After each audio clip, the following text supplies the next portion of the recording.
மே 4ஆம் தேதி வாக்கு எண்ணிக்கைக்கு பிறகு முத்துவேல் கருணாநிதி ஸ்டாலின் என்ற குரல் ஆளுநர் மாளிகையில் ஒலிக்கும் என அமைச்சர் சேகர்பாபு கூறியுள்ளார். அதாவது சட்டசபை தேர்தல் முடிவடைந்துள்ள நிலையில் யார் ஆட்சியை பிடிப்பார்கள் என்ற விவாதங்கள் நடந்து வரும் நிலையில் திமுக மீண்டும் ஆட்சிக்கு வரும் என கூறியுள்ளார்.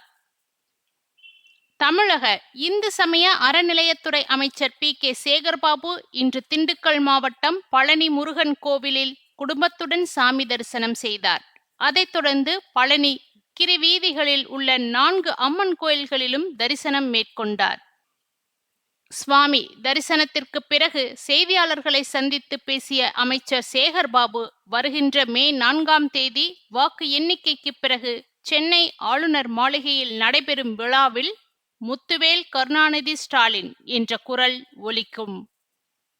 ஸ்டாலின் மீண்டும் தமிழக முதலமைச்சராக பொறுப்பை ஏற்பார் என தெரிவித்தார். சட்டசபை தேர்தலில் 85% வாக்குப்பதிவு நடந்துள்ளது பற்றிய கேள்விக்கு பதிலளித்த சேகர்பாபு, கடந்த 2021ஆம் ஆண்டு சட்டசபை தேர்தல் வாக்குப்பதிவு நிலவரத்தோடு தற்போது பதிவியுள்ள வாக்கு சதவீதத்தை ஒப்பிட்டு பார்த்தால் பெரிய அளவில் மாற்றம் ஏதும் இல்லை என்பது தெரியும். இதனால் தேர்தல் முடிவுகளில் எவ்வித பாதிப்பும் இருக்காது. திமுக தலைமையிலான கூட்டணி மிகப்பெரிய வெற்றியை பெறும் என தெரிவித்துள்ளார்.